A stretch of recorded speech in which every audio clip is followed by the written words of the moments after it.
right, Coach. For the Lady Rail Splitters, the last 7 days of action has seen two more South Atlantic Conference matchups. We'll start with last weekend, which was the second straight home game for the team, and taking on Lenoir-Rhyne, a team that you were able to defeat on the road back in December as kind of the new year was turning in. And here in Tex Turner, Lenoir-Rhyne comes away with a 74-55 victory. What did you see on Saturday? Coming off that win over Tusculum just a few days prior, what did you see in that loss to Lenoir-Rhyne? I just felt like our girls kind of took them for granted, to be very honest. I feel like when we went and played them back in December, we didn't come out and play very smart in the first half, and then when we were still able to recover in the second half, and I felt like that whole game we just kind of had a very nonchalant attitude, like, oh, we'll get it back, and no, every possession it kept slipping further and further away from us. And then I feel like there in the fourth quarter, we were trying to get it, with every possession, trying to make up for the deficit, and you can't do that. You got to take care of business from the jump ball. And I felt like, a lot of fans, a lot of spectators had said, oh, you guys just weren't hitting anything that night. Well, I don't like our shot selection. We can shoot the ball really well.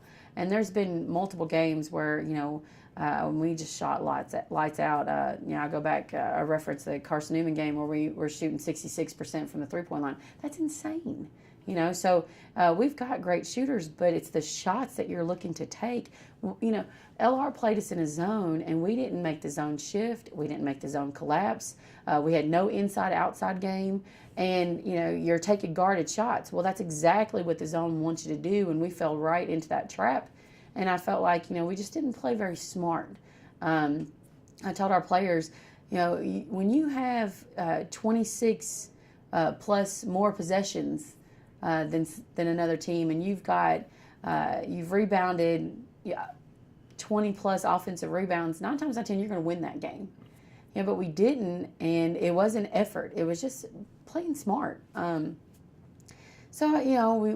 went back to the drawing board in the last few practices and really worked on us, and I felt like we did a better job against Mars Hill. Yeah, and you talked about that game last night down on the road in Mars Hill, and the team comes away with a 91-62 victory, taking care of business, and really was a more consistent performance overall. Well, I felt like, obviously it was a great night for Ross, and she's a great shooter, but she didn't have to create any shot. All she had to do was move where the open spot was, spot up and knock down shots. And any of our shooters can do that. Ross is a great shooter, and if you leave her open, she's going to knock it down. But again, I felt like the shot selection was so much better. Most of her shots were where the ball had been entered into the post, or entered into the middle against that 2-3, the 2-3 zone collapsed, and they were kicking it out, and Ross was playing horse all night, and she's going to win. She's going to win. So, I thought that was a great game for us. I thought our shot selection was so much better. I felt like, we were attacking a zone properly and actually thinking the process. Whereas, going back to LR, I just felt like we were east to west too much and not looking to attack north to south. And I just felt like we did a better adjustment against Mars Hill, and it paid off for us. And you talked about Ross having her career-high 25 points, also to go along with 8 assists in that matchup in the win. And you talked about the shot selection overall, how it was improved. The team was also very dominant on the boards, as they have been a very large portion of the season. And you got a lot of production from your bench as well. Elizabeth Jones and Jordan Brightwell both combined had 20 rebounds, 10 each, which is a career high for both of them. And, it really was an overall just a great performance, not only from the starting five, but from the bench as well. Well, Brandon, you know how much I stress rebounding, so obviously that's a huge stat for me. And this is the first time this season that we've had somebody in double-digit rebounds. This is the first time. And that's something that I'll be very honest, I was pretty spoiled last year, and that was a common event every single game. And so I feel like our players are starting to understand how important it is, and two, that you can do this. I mean, yes, there is technique involved, but bottom line, when you come to rebounding, it is you outworking your opponent. And I just felt like Jordan had that mindset, and I felt like Elizabeth had that mindset, and they got the results that they wanted. And so hopefully going into Newberry on Saturday, hopefully they continue on with that mindset. And the team was 4 days removed from that loss to Lenoir-Rhyne, and you talked about it on Saturday, how you thought that the team was maybe a little bit too lackluster, a little bit nonchalant in that loss.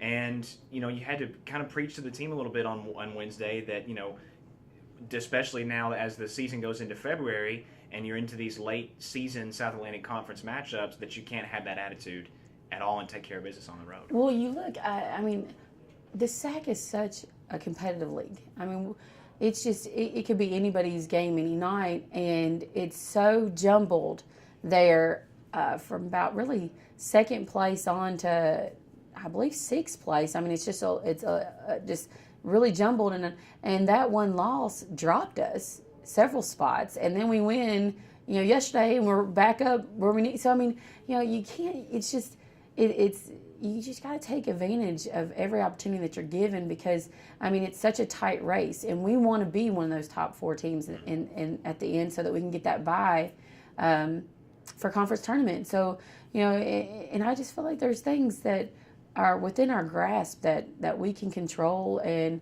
I didn't feel like we controlled the controllables against LR, but I felt like we did against Marseille. So hopefully, all right, we're on the right track. Let's get it together again against Newberry and keep it rolling.